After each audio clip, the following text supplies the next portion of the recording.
More ICE agents are being pulled. This time, it's the 2 federal agents who pulled the trigger. 10 bullets.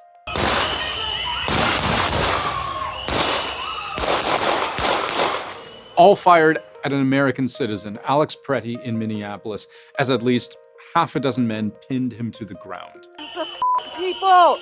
The is wrong with you? Honestly! The officers who fired their shots are, according to officials, being put on paid administrative leave, which is pretty standard whenever an officer shoots someone.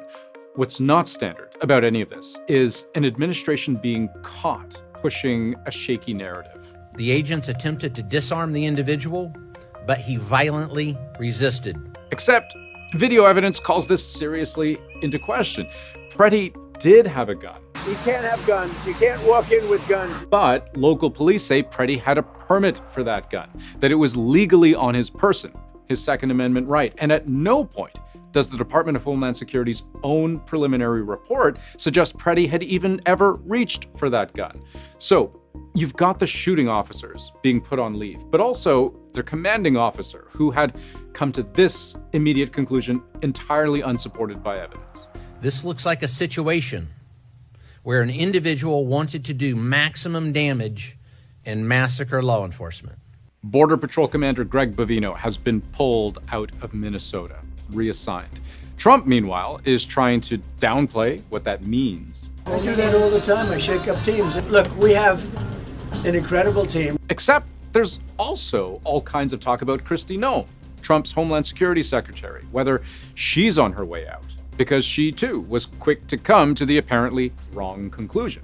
This looks like a situation where an individual arrived at this scene to inflict maximum damage on individuals and to kill law enforcement. And I should say, Trump himself is also part of this very sudden backpedaling.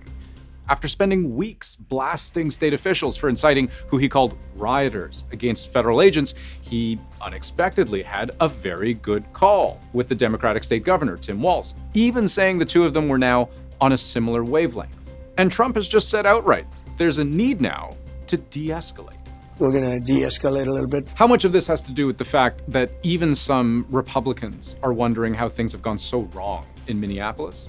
It's just amateurish. It's terrible. It's making the president look bad on policies that he won on. Anybody's guess. Also a question mark. Just what kind of a turning point for ICE in Minnesota this all adds up to. But politically, none of it is good.